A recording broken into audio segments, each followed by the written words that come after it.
Ako si Brian Poe at ito ang Common Ground. Kayo ba ay nagkaroon ng emergency na kailangan kayo isugod sa ospital? Madali ito para sa mga traditional na families natin. Pero paano kung ang taong pinakamalapit sa'yo walang say sa medical emergency mo dahil hindi kayo legally married? Pag-uusapan natin ang Right to Care Bill, healthcare rights, at ang non-traditional families. Our first guest is a lawyer, certified public accountant, and senior partner at PJS Law. She's also a senior lecturer at the UP College of Law and has helped many LGBTQIA+ individuals and couples with concerns involving property, wills, insurance, and estate planning. She's also a faculty member of UP College of Law, Gender Law, and Policy Program. She's included in the A-list top 100 lawyers in the Philippines in both 2024 and 2025. Please welcome attorney Virginia Viray. And attorney, a few words to start the show. Yes, I'm with the UP Gender Law and Policy Program, and really this is part of our advocacy, the right to care, as part of our workshops for protecting LGBT families under our current legal framework. So, Our next guest is one of the most recognizable LGBTQIA+ personalities in Philippine media today. From television hosting to advocacy, she has become a strong voice for representation, inclusion, and visibility in the country. She's also known as the Philippines' first transgender woman news anchor and currently serves as a judge on Drag Race Philippines, most known as Kalad Karen. Please welcome Jervy Wrightson. Hi. Ayan. All right. Welcome on the show. Thank you, Bri. Yep. Before anything else, because it's June, I'd like to greet everybody. Happy Pride! Oh, happy Pride Month, Happy everyone. Pride, attorney! Fantastic. Happy Pride, Brian. Happy Pride. Para sa mga viewers natin na hindi masyadong familiar sa Right to Care, could you give us a quick background? What is Right to Care? okay, we actually started with the SPAs. It's always an issue with respect to same-sex partners when they have problems with their health and they go to hospitals. No? And hindi sila nire-recognize ng mga ospital bilang kapamilya. Hinahanap lagi ng ospital yung next of kin, which given there's no marriage equality in the Philippines, Yes.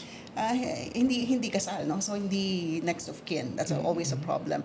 So yung Mullen Law back in 2023, together with the Quezon City government, had this initiative naman. Beyond doing a special power of attorney, they came up with this right to care card. No. It's really to make sure that same-sex partners are recognized, are given the respect as the medical proxy of their partners. So that's really what it's all about, no? So, ito ay Respect. para sa respect and sa medical proxy. Ito ba yung tao na nagde-decide ng medical procedures, whether to Yes. go or let go of even a person? Is this correct? Tama po yun, Congressman. No? But beyond that, it's not just the medical procedure, but it's also being around, being the one present for the partner. No? Pwede kasi na kailangan ng bantay ng partner mo. As next of kin, pag nag-stricto yung ospital, pwedeng sabihin ng ospital, ay, hindi ka naman kaano-ano. Bakit ka nandito? They really Right? do that? Sometimes. In the case of our UP professor back during the COVID, that's one of the problems that they faced. Of course, medical decisions is always problematic, no? Lalo na kung hindi na makapirma yung pasyente, ang hahanapin lagi ng ospital in the absence of, well, the special power of attorney and the right to care or the right to care cards would be the next of kin. And again, hindi naman next of kin sa Pilipinas ang partner. Pero QC lang may right to care card? Of course, Quezon City with Yes. under Mayor Joy is always is the pioneer. Sumunod San Juan, Mandaluyong. Mandaluyong, meron Of na. course, Iloilo City, sino pa ba? Parañaque. And I think Dasmariñas City also and Binyan. Galing. Galing. from Dasmariñas Quezon City- in Cavite. Yes. Ang galing, ang galing. So, from Quezon City talagang pioneer yon, and it worked. So, marami nang sumunod. Pero to be clear, this isn't just for LGBTQIA plus couples. Yeah. This is really for Filipinos Everybody. in general. No? When it started in Quezon City, with in partnership with Mullen-Lowe Traina, it was really meant to be for LGBT same-sex partners.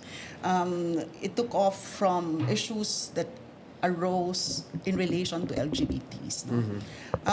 And more, as the other locality jurisdictions adopted it, Right.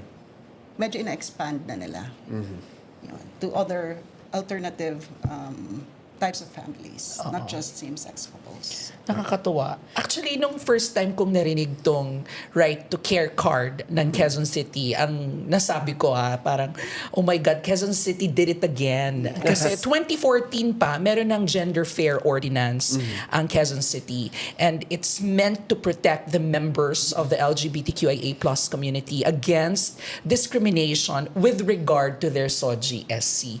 And it was expanded to Ordinance 3417 noong 2025 para mas pinalawak na talaga siya. Kasama na yung right to care ordinance, and ang dami kasing paandar ni Mayore. I mean, the Quezon City government, bias ko siya kasi Q-citizen ako. So, Okay. I'm from Ako din. District 3, Quezon talaga? City. At saka ang dami kong mga events with Mayora pag Pride Month, for their Pride celebration, for their Pride advocacy campaigns and Right. talks. And I'm also the first guest of honor and speaker sa kanyang graduation rites. Yung very binigyan niya cool. ng pagkakataon yung mga LGBTQIA plus students na makapagtapos doon sa identity na gusto nila. So, when I attended that graduation rites, RIGHTS yun eh. So, parang nagkaroon ng mga estudyante, binigyan sila ng chance na, mag-drag, mag-dress, Yes, kung yes. nag-identify sila as female and everything na hindi kasi inalaw nung kanilang mga eskwelahan. So, natutuwa ako kasi ang Quezon City, lagi silang nauuna pagdating sa mga rights ng LGBTQIA plus members, and I'm happy because I'm part of the community, and it's also a good precedent for other cities and municipalities and even for national legislation. Kapag nakikita nila na effective nangyari nga sa Quezon City, Yes. nangyari nga sa syudad na ito, bakit hindi siya pwedeng gawin sa buong Pilipinas, Nationwide. 'di ba? Kaya nga ang tanong namin, mga LGBTQIA plus rights advocates, bakit ang karapatan mo ay nakadepende sa zip code? 'Di ba? Kasi if you're not from Quezon City, if you're not from Mandaluyong, if you're not from San Juan, wala kang right to care. Parang hindi mo siya ma-enjoy kapag hindi ka taga city na yun, 'di ba? Hindi mo maisasabuhay yung mga polisiya na yun ng local government mo kasi hindi ka taga doon. Bakit hindi siya gawing para sa lahat National. ng Pilipino? Kasi hindi lang sa Quezon City lang, sa Mandaluyong at San Juan lang may LGBT. Siyempre, sa buong Pilipinas, di ba? Meron tayong mga members, mga Pilipinong LGBTQIA plus member. I have a question. Yes, of I think course. pinag-uusapan natin to because merong right to care bill. Yes, there is a current right to care Okay. bill sa Congress. Kasi baka hindi alam ng ibang tao That's fair, diba? that's fair. Baka sabihin nila, bakit ba nila pinag-uusapan yan? Well, Because maliban sa it's Pride Month, at dapat naman talaga natin pag-usapan to. Yes, there is a bill in Congress. Tayo po ang principal author ng bill na to. Okay. May ibang mga authors at ibang mga versions. At we're talking about it now in Congress. Ngayon, nasa session break tayo, so we're not really tackling it at the moment. But siguro pagbalik natin. anong status na nitong bill na to? Currently, we're still studying the provision. As far as I know, it's still in the committee. Kasi nga, the last one I attended was about like a month or two ago. Right. And it's still, as far as I know, it's still there. So we're still in the committee level. But para sa mga kababayan natin who are worried na it's in the committee level, that's bad news. Not necessarily.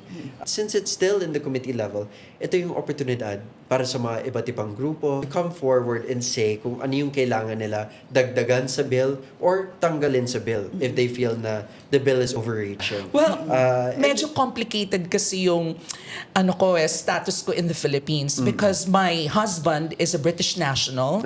We are legally married in the United Kingdom. We're Yes. married for 2 years. But in the Philippines, our marriage is not recognized because I'm a Filipino and we cannot register our marriage here because there's no recognition of same-sex marriage.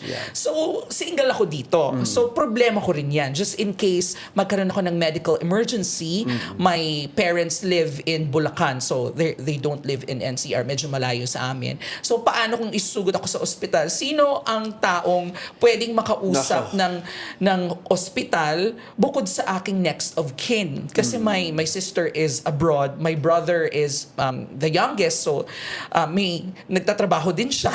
At ang kasama ko sa bahay 24/7 is my foreigner husband. But of course, hindi nga recognize yung marriage namin. Hindi rin siya recognized to be my next of kin. Okay. And then meron din akong mga friends na yun nga hindi nakakadalaw sa ospital, yung mga partners nila or hindi makapag-decide with regard to medical emergencies. Kasi same-sex couple sila even if they've been together for like, let's say, 20 years. So, ang daming mga ganyang kwento na wala na silang matatakbuhan at walang pwedeng makausap dahil nga wala pang right to care policies nung, let's say, like 5 years ago, di ba? Well, let's look at it from a different lens, no? So aside from the LGBTQIA+, which is really the community that we see often targeted by discrimination, no? There are also non-traditional families, but they are still unable to take care of their loved ones because they're not married. Yes. Attorney, what's the situation there? This is actually what's good about this right to care. No? It started as an LGBT advocacy, Yes. but it's benefiting also the other marginalized sectors. You mentioned the laws that are the pending bills. No? The pending bills now don't just cover LGBT for the right to care. The sectors that may be benefited now, the unmarried heterosexual couples can be benefited. The persons with disability, lahat yon, even the senior citizens, the OFWs can be benefited by this push towards the right to care. Kasi ngayon, it's the same issue, very similar issue. Pag wala yung next of kin, what they call yung mga legal heirs, sino ba itong mga to? Mga Anak, Yes. asawa. magulang. Pag wala yon, at ang kasama mo sa bahay ay hindi yung mga yon, tapos nagkasakit ka, problematic yon. Yes. Right? Even for the non-LGBTs. Pero attorney, question ko, for example, ako mayaman ako, kunyari, millionaire. Tapos ang kasama ko sa bahay is my, let's say, executive assistant. Pero hindi naman kami romantically involved Yes. sa isa't isa. Pwede ko ba siyang maging proxy, medical proxy? Yes. Ang linawin natin dyan, even before the right to care, pwede mo naman gawa ng special power Special of power of attorney. attorney. Okay. Even- Kahit sino. Kahit sino. Okay. But here's the thing, maganda talaga yung initiative ng Quezon City and the ones that succeeded it. Kasi with the right to care, first, alam na ng mga tao na may right to care, di ba? Dati kasi pag SPA, sasabihin ng iba, lalo na yung mga uninformed health professionals or health care workers, sabihin nila, ano ba to? Hindi nila Hindi naiintindihan. Right? Tapos, kung gumawa ka man ng SPA, kung lumabas kayo ng bahay at may nangyari, paano hahagilapin ng partner mo yung SPA na nandun sa Hahanapin somewhere, pa. di ba? With the right to Naghihingalo ka na, ay wala yung SPA. Di ba parang Yes. nakakaloka yun? Tapos I'm sure yung validation din. I'm sure Yes, some families challenge pa the validity of the SPAs, Yes, no? So there's a lot of issues behind that, and yun nga, it's a issue for everyone, not just the LGBTQIA plus community, and it touches on other laws existing across the Philippines. Pero this is, I guess, a step in the right direction. No, more progressive legislation, but also it helps the younger generations. Kasi napansin ko, lalo na yung mga Zillennials, yung mga Gen Z, they're not getting married right away. Late nga daw nagpapakasal ngayon ng mga millennials sobrang at late. saka mga Gen Zs. But the point is, there are a lot of young people who aren't in the traditional mold of getting married younger as before. This helps them also, no? With their family planning, with how they protect themselves. Tell me, does this If this were to pass as a national law, does this open more doors for less discrimination? Does it open more doors for understanding? How do you feel about it? Ako, I think it's one step forward to the equality that we are actually asking for sa LGBTQIA+ community. Kasi ang daming mga challenges ng community. Nandyan yung discrimination. Of course, we do not have a national legislation that will protect everybody. Hindi na lang members ng LGBTQIA+ community with regard to SOGI-SC, specifically doon. So, wala tayo noon. Wala din tayong batas na nagre-recognize ng same-sex partnership. We do not have a gender recognition law, di ba? Kunyari, kasi in the UK, if I will become a UK citizen, it will be very easy for me to change my gender marker and my name. Ang tawag lang nila doon, Deed Poll. And then, pipirmahan lang yun ng isang witness, or I think 2 witnesses, and then isasubmit mo yun sa government at i-recognize nila your new name and your new gender marker. And you can also have like a letter from your surgery, parang hospital nila doon, yung clinic nila, saying that you are living as a woman, your life as a woman. So, ang dali lang gawin nun sa ibang bansa. But in the Philippines, napakadaming challenges ng LGBTQIA+ community. At masakit pa, other people think that we are asking for special treatment, na parang special privilege tong hinihiling namin. Eh, hindi naman ganun, because if you can enjoy that kind of batas, di ba? Pag na-enjoy mo yung batas na yan, bakit hindi namin pwedeng ma-enjoy? And we have the same thing naman, di ba? Ikaw nagpakasal ka sa taong mahal mo, bakit ako hindi pwede? Oo, So what's tama. the difference between the two of us? We're both Filipinos.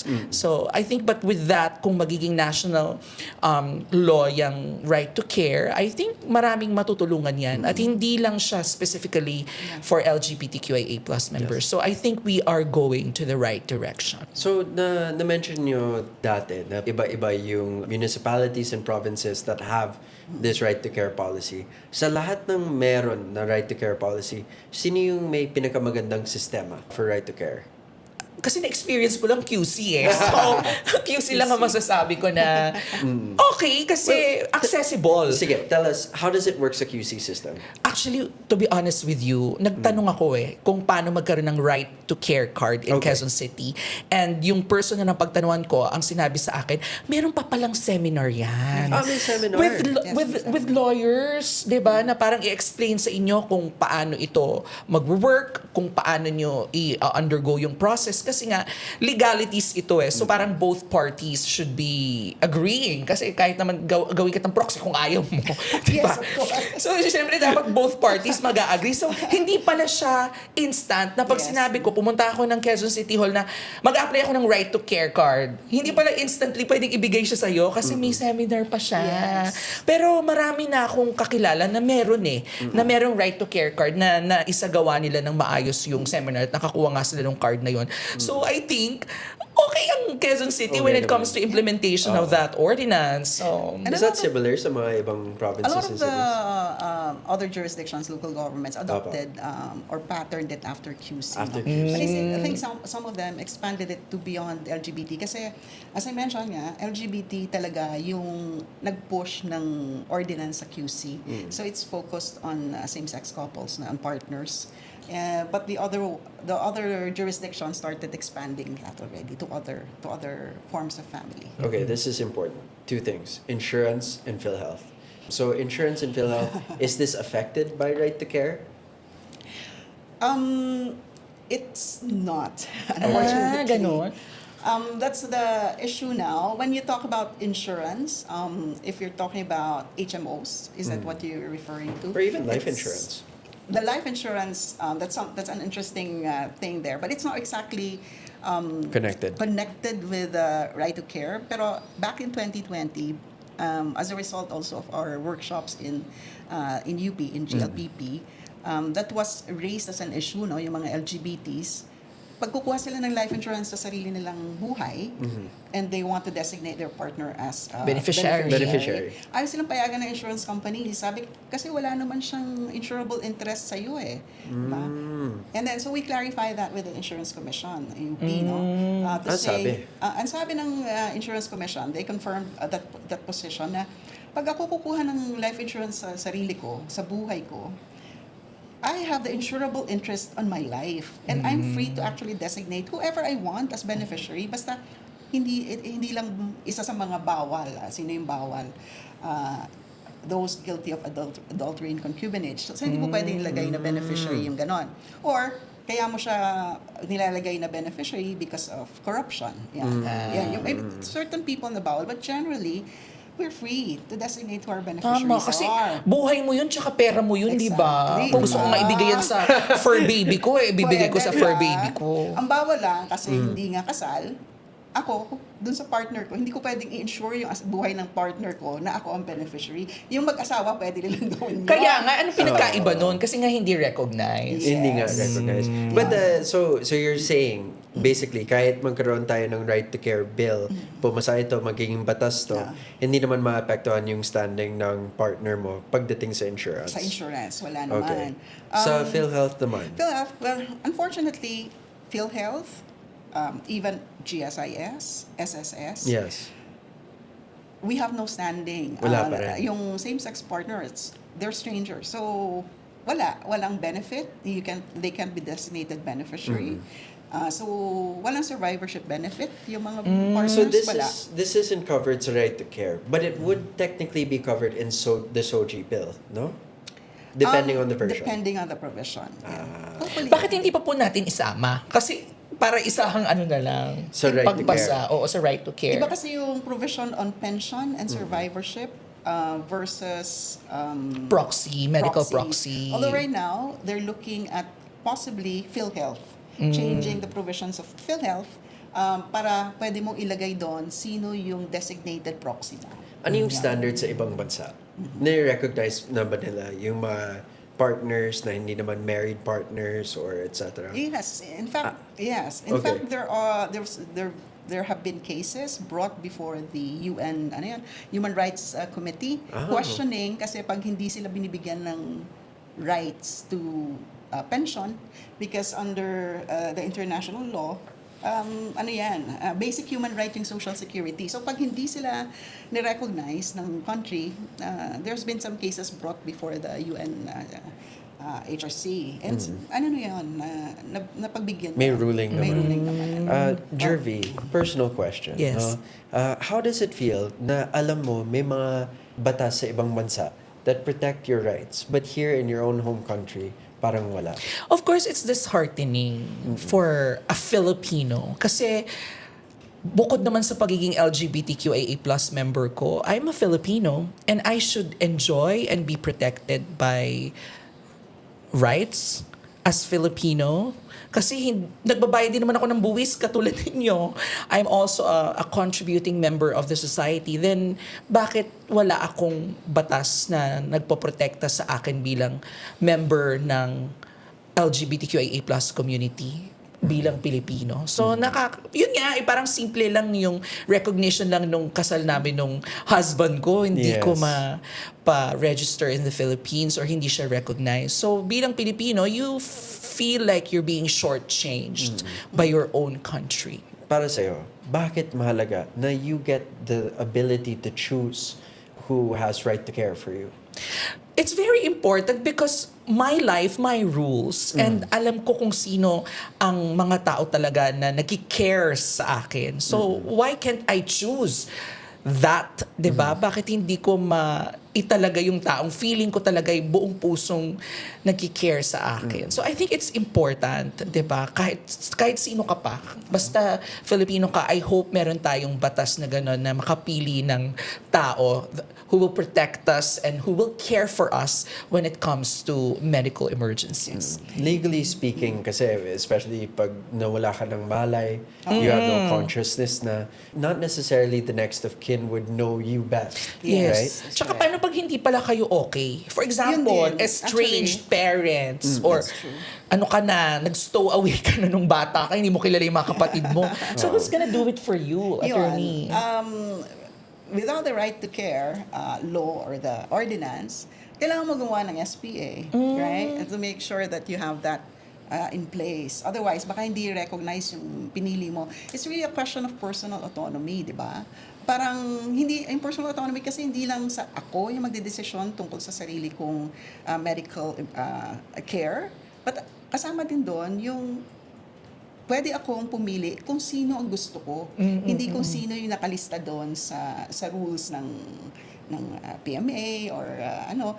Ako pipili kung sino yung pwede mag-decide kung ako hindi na kayang mag-decide. So really, it's about personal autonomy. And as you mentioned, particularly sensitive kasi ito pagdating sa LGBTs given the status or the a lot of LGBTs are estranged from their family. So talaga May importante chosen na meron. families. Yes, may chosen family. More than likely ang mga members ng Yes. LGBTQIA+ community. That's right. But itong question ko, attorney, what if wala talaga? Can the hospital, can the doctors decide for you? True. In the absence of anyone. Kawawa ka naman, no, yung wala talagang nag-care But you sa'yo. never know. Baka, Diba? or It might wala sila happen. mahanap. Oo. Ultimately, yes. If it's a matter of life, and they have to decide if there's no one there, right? Okay, so let's pivot a bit here. Let's talk about family. Non-traditional families. What is the definition now of a family? Attorney. If you look at the legal definition, Yes. it's the parent and the children, their family, the spouses or family. So, yun lang. Okay. But in today's makeup, what are classified as non-traditional families?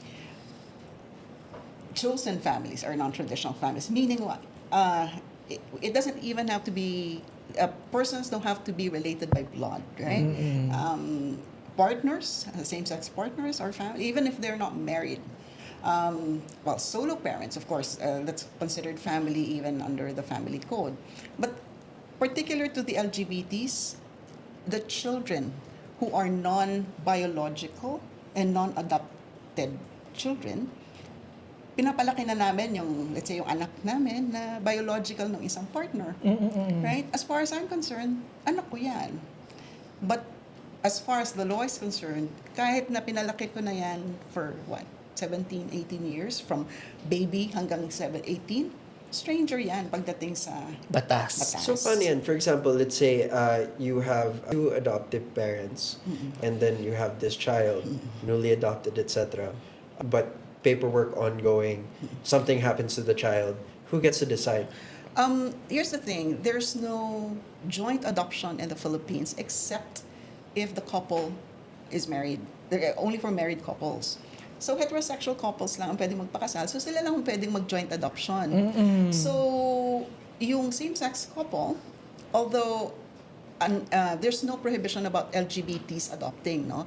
And this was also clarified by the government. Pero there's no joint adoption. So kung partners yan, Isa lang sa kanila lang pwede. ang pwede. So ngayon, pag may nangyari, let's say, for some reason, na accident yung legally adoptive parent and the child, yung isang parent and the partner, stranger na naman yun as far as they're concerned. Hindi na siya makakapag-decide both for the child or for the partner. Kasi, But with the right to care, pwede pong masolusyonan Pwede, yan. masolusyonan So in that scenario, it's a big help. But even, let's say, couples who aren't married yet, na heterosexual, and they have an adopted child, it's basically the same thing. Yes, The same the same thing. thing. Because they're not married. Because They they're can't not adopt married, jointly, right? yeah. So it's really important also, since I guess the idea of what a family is in today's modern society is also evolving. Dapat din mag-evolve na rin yung batas, I think. Kasi nag-evolve din ng mga tao, ang relationships, ang culture, di ba? At needs ng mga citizen ng isang bansa. So, I think kailangan, katulad niya, nag-evolve na marami na tayong definition of families in the modern day.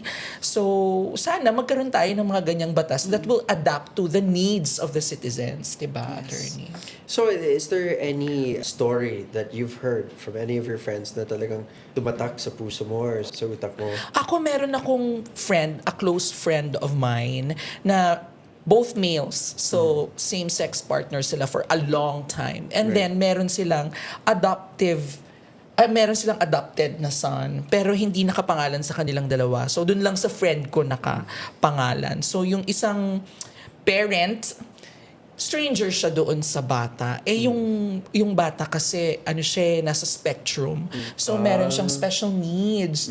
So in terms of schooling, in terms of medication, etc., I think medyo nahihirapan yung legally adoptive father kasi nga siya lang ang nare-recognize ng ating bata. So yung isang naawa din naman ako dun sa isang daddy kasi both nila pinalaki yung bata na I think nasa 7 years old, 8 years old na. So from baby pa, as in 3 buwan pa lang yata, basta infant pa yung bata nasa kanila ng dalawa. And it's just disheartening to see, like, bakit hindi nire-recognize yung isang dad? Both nga silang nagpalaki Right. noon. So, well, ganun talaga yung batas natin. But on a hindsight, yun lang, nakakasad lang na these are the realities of same-sex couples in the Philippines. Na sana kahit hindi na nga i-recognize yung mismong partnership nila kasi I think di naman mangyayari sa lifetime natin na ma-recognize ang same-sex marriage in the Philippines. Sana yun lang, yung right to care, mga bagay na when it comes to life and death situations or emergencies, kahit dun na lang muna tayo. But of course, hindi natin ititigil yung laban towards equality. Yes. But little by little, at least Yes. napupuntahan natin siya kasi ang dami pa natin kailangan gawin sa ating bansa Okay, let's talk about misconceptions. Okay, when you say right to care, what are some of the misconceptions people have? I think ang lagi naman tong misconception kapag may about sa LGBTQIA+ community, nako, ginagawa nila yan kasi papayagan na ang same-sex marriage. Lagi namang ganyan di ba? Yung SOGI Equality Bill. Yes, that's People right. are misinformed about that bill and saying na kapag na-push yan, nako, ayan na, susunod na dyan ng same-sex marriage. Itong right to care, pag naipasa to as a national legislation, people will also think na ang susunod na niyan ay same-sex marriage. And magkaiba itong mga bagay na ito. So, I think yun yung misconception ng tao when it comes to LGBTQIA+ specific laws na ipinapasa natin. And as a member of Congress, I want to also inform Diba? you that this is a very different piece of legislation. Yes. It doesn't necessarily mean na kung pumasa ito, ipapasa agad yung SOGI bill.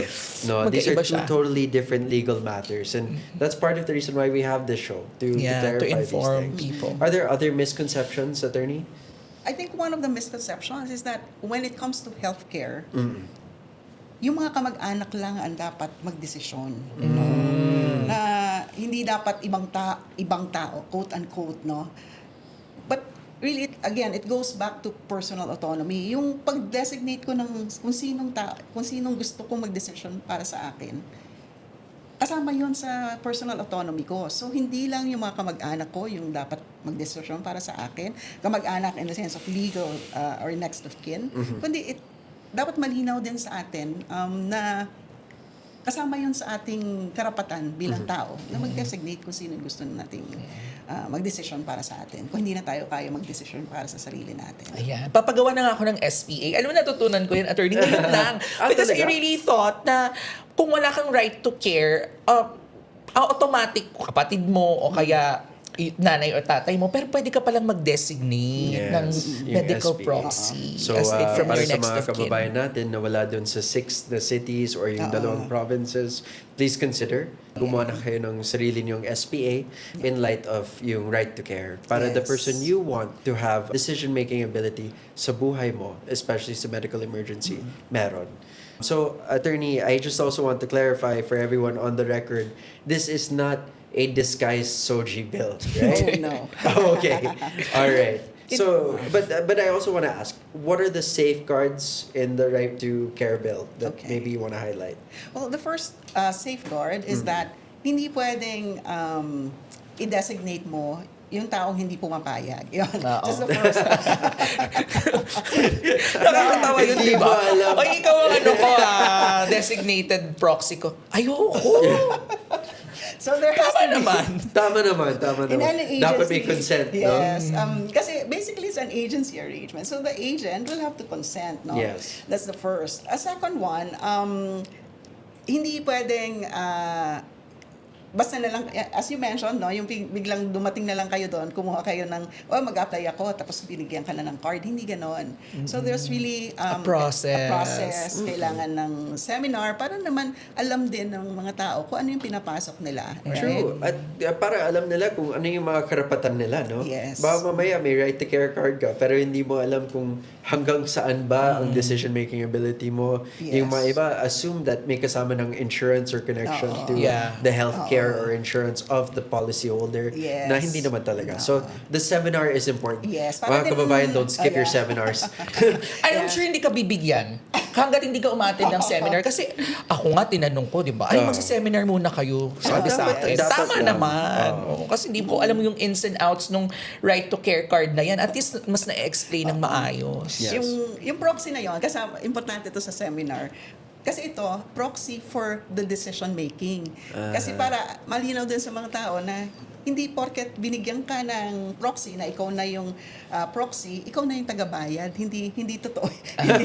Misconception na naman true. yan. Baka isipin nila na the financial responsibilities, that's very important. Kasi para sa mga kababayan natin, natakot sila na baka yung hospital bill, automatic sa kanila yun. Kung sila may hawak ng right to care card. Yes. Hindi naman. Hindi naman. Hindi Okay. naman. Pero attorney, hindi ba yun, kunyari ako yung designated proxy ng partner ko, hindi siya makabayad. Hindi ba ako automatically sisingilin ng ospital? Yun Ikaw nga. kasi yung designated person. Hindi naman. Kasi in essence, agency yun eh. Pag ang agent ay acting on behalf of the principal, yung pasyente, and malinaw naman na agent lang ako, hindi ako personally liable for whatever obligation. So, assuming na, unfortunately, let's say namatay yung partner na nagbigay ng proxy, yung bill sa ospital, mapupunta yon sa estate ng partner. Yung estate niya yung magbabayad. Hindi yung hahabulin niya ng ospital si agent. Hindi ganon. Pag married po, Pag married, yung estate kasi, kasama naman yan yung, dahil mag-asawa yan, absolute community yan, may share doon. so hahabulin ka na kung asawa. Well, the property Pag married. of the Pero married. pag legally married and recognized in the Philippines. Yes. So, That's true. yeah. Yung last na ano lang, yes po. na, I guess protection, no? Pwede itong i-revoke. You can revoke it. Hindi ito permanent. That's Na good. wala ka na- Kasi mamaya maghiwalay kayo, di ba? Di ba? Ay, naku, yung ex ko pa yung proxy ko. Anong gagawin Baka ko? gusto Mahirap akong na. patay. Oo. Baka gusto akong patay. Oo, iba pala yung, hindi pala, isalba yung buhay. No, don't Kabaliktaran. So, maliban dyan sa takot na baka hindi ka ma-revive, parang love life, let's go back to this. This is an important question, especially for you, Okay. Jervy. Attorney, si Jervy, asawa niya is foreigner. Oo nga. Pwede ba siya? Right to maging care? Right to care Yeah, card you holder? can get, yeah. Okay. Basta resident. Okay. Basta resident. Okay. Alright. Kasi alam mo naman, yung mga kababayan natin, a lot of them have foreign partners. Oo, mga AFAM, di ba? Oh, ay nako. May mga iba, yun yung hilig nila. So aside from that, I just want to get a general sentiment on the ground. In the legal community, does it feel like may pushback dito sa right to care? Or generally, people are supportive? Especially the ones in the House and Congress and the Senate, no? I think there's support. There's not much pushback as far as we know. Kasi nga, aside from the LGBT community, this also benefits many other marginalized sectors. Yes. In fact, during the hearings in the Senate, in the committee, marami yung mga sectors na represented, no? Senior citizens, OFW, persons with disability, yung solo parents. So lahat yon benefited yan ng right to care. So, makonsensya na lang yung magpo-push back, di ba? Kasi baka yung mga conservative lawmakers na naman. Kasi nga Yes. again, iisipin na naman nila na baka way na to para magkaroon ng ano, di ba? Right, Same-sex marriage law or whatever. Ibang-iba naman talaga ang right to care. Oo, yeah. Well, for our OFWs, question. In the current setup, like let's say, yung nanay mo, tatay mo, are abroad working as OFWs, you're under the care of, let's say, your Tita, tito, lola. your lolo, lola. If something were to happen to you, hindi naman talaga sila yung next of kin. What happens? The grandparents are somehow considered, kasi They're nasa ano siya considered. considered. One of the representatives present during the committee hearing, yung OFW, ang niraise niyang issue, ang mga anak niya, hindi naman talaga nasa kapatid or lola, kundi kuminsan nasa best friend. No? True. So, it's useful for them also. Kasi hindi rin necessarily nasa kamag-anak yung mga bata eh. Legal guardian counts as next of kin. If there's legal guardianship. Basta kung guardian lang. I mean, alam mo Is yun, it dapat literal na nakapapel. kaibigan mo Yes. na parang mo, pare, bantayan mo yung Oo. mga anak ko? Yes. Hindi pwede. Hindi kasama yun. Oh, mahirap yun. Siyempre, lalo na para sa mga OFWs natin. But that's Jervy, can you tell me what's the situation like on the ground? Is there do you feel a cultural pushback dito sa right to care bill? No, I think I mean, I don't want to speak on behalf of the whole community. Of course. But ako, experience ko sa mga kakilala ko, mga kaibigan ko na nalaman itong right to care card ng Quezon City specifically, natuwa sila kasi finally, di ba, kahit sa medical emergencies man lang, nakita ng gobyerno yung partner nila. So doon sa maliit na paraan na yun, nakikita ng ibang tao at ng lipunan yung kahalagahan ng partner. Kahit ano pa siya, same-sex partner ba to or unmarried partner. So in that way, this is a win for the community. Yes. I think, personally hindi ko sinasabing lahat, but personally, I think this is a step forward to a more progressive national legislations. Okay, so I think we've covered most of the bases regarding right to care. And this is what I like about the legislative process. No? In the committee level, you have NGOs, you have personalities coming forward to fight for what they believe should be included in the bill. Kaya magandang tanong yan, actually. Kasi Buti baka na hindi lang sila you asked. informed na Oo. meron bang right to care bill? Because people know about right to care ordinances in different cities. Pero I'm happy to know actually na finally nasa Kongreso na siya at Yes. magiging national legislation siya. Sana. And for those of you sa mga ibang provinces or cities that feel na sayang dapat dito meron din, this is your opportunity to advocate for it. Yes. To push for it para hindi na kayo mag-aantay na pumasa ng local ordinance to develop a right to care system. Kung pumasa ang bill na ito, nationwide, it would immediately be implemented regardless of what city or province you're in. I have a question. Sure. Kapag dumating yung panahon na naisabatas ito, ang right to care law, let's Yes. say, ano po ang mangyayari doon sa mga ordinances ng iba't ibang cities? Well, it depends. So, for example, the version that passes from both the House and the Senate will become the national standard. Okay. So, depending, let's say, and I'm not saying that this is in the right to care bill, but let's say part of the right to care bill that passes says that only certain persons, maybe foreign persons, are not included as right to care holders, card holders. That would become the national standard. Vice versa, if it says something like right to care card holders now should be recognized by the insurance community as potential beneficiaries, this now becomes the standard Okay. nationwide. So the Okay. local ordinances will adjust to the national Yes. ordinance. Kasi baka isipin ng iba, naku, mapapawalang visa na yun sa Quezon City or yun pala, masusunod pala is the The national yes. law. Okay. But attorney, please Well- correct me if I'm wrong. Yes, that's exactly right, no? The version that we were discussing in the committee sa Senate, PhilHealth naman ang gagawin nilang means of making it easier for people to designate the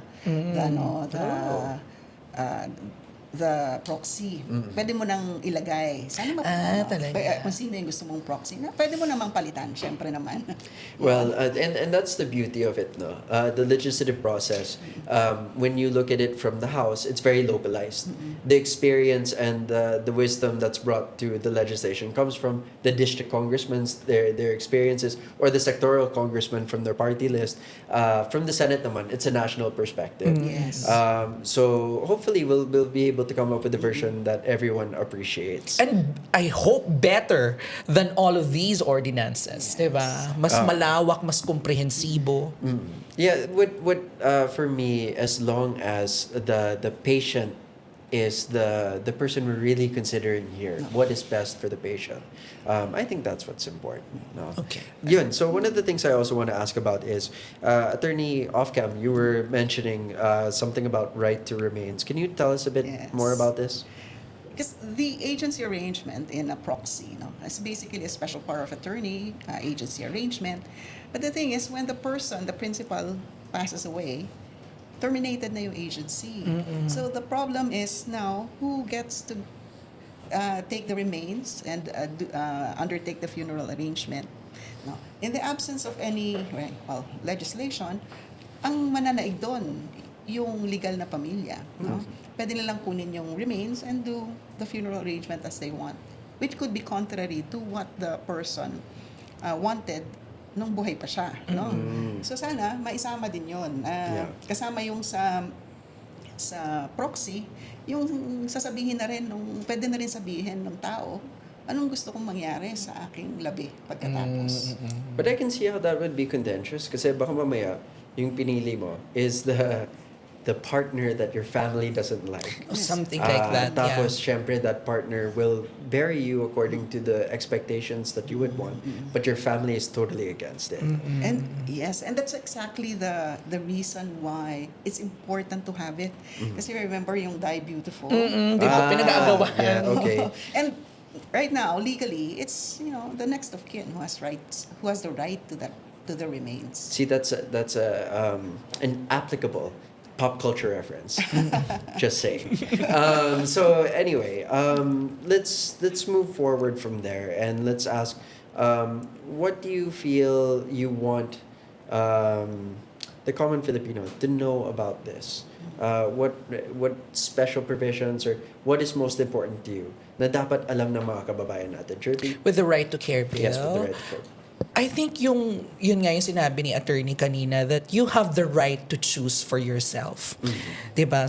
You have the right to choose kung sino ang gusto mong magki-care sa'yo. Kasi I would like to talk to everybody in layman's term. Kasi I'm not a lawyer, diba? I'm also not an expert about lawmaking and stuff like that. I'm a regular citizen, just like our viewers na natututo din dito sa usapang ito. So pag tinanong ako kung ano bang importansya sa akin ito, yun lang yung karapatan kong pumili ng taong magki-care sa akin. Yun yung importante. That's fair. Attorney, what would you like everyone to know? Importante talaga, lalo na sa members ng LGBT community, na maging very proactive.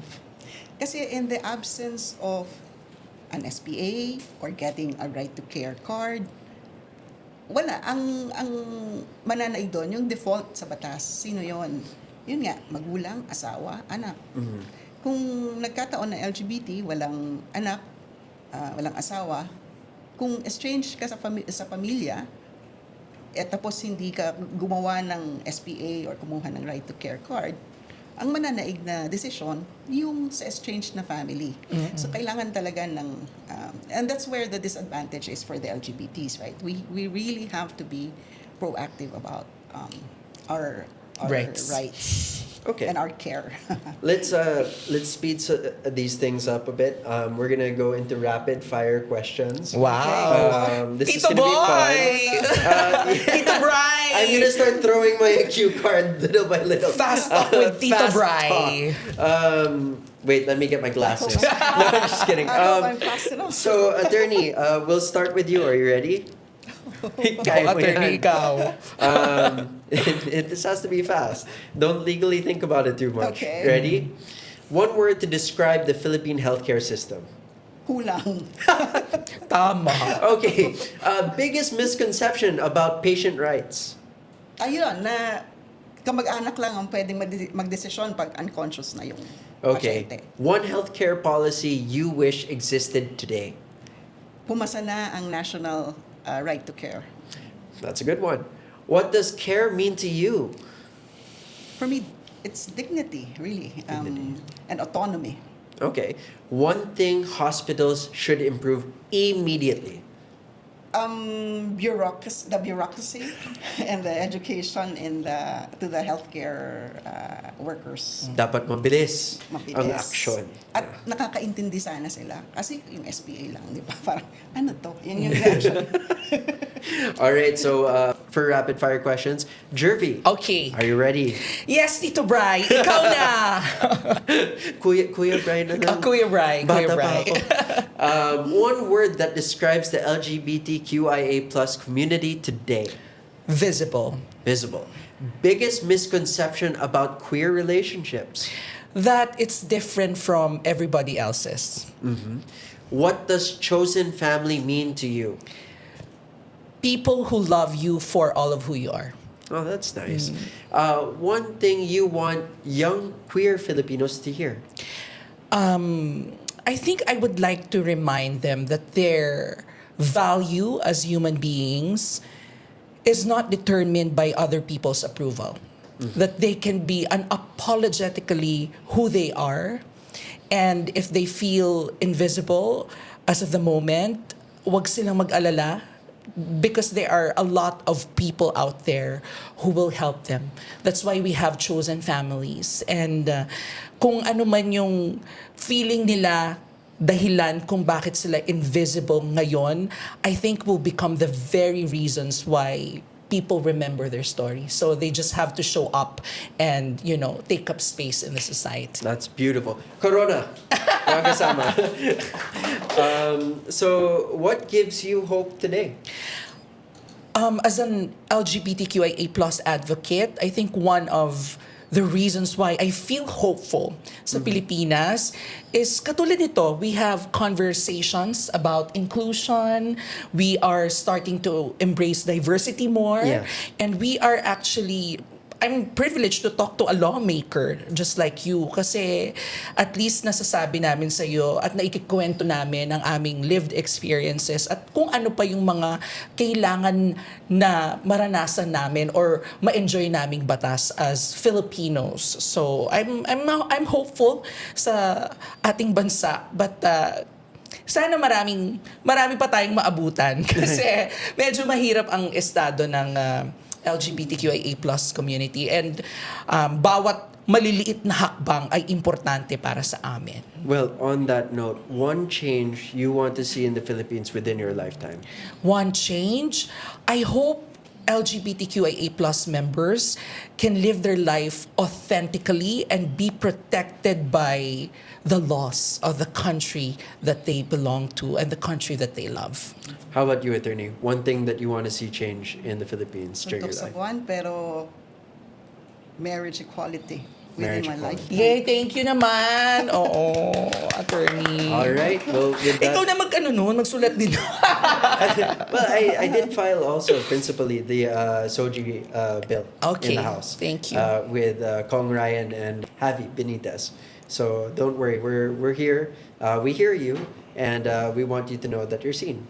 Care should not depend on labels or paperwork. At the end of the day, everyone deserves the right to be there for the people they love. This has been Common Ground. Ako po, si Brian Poe.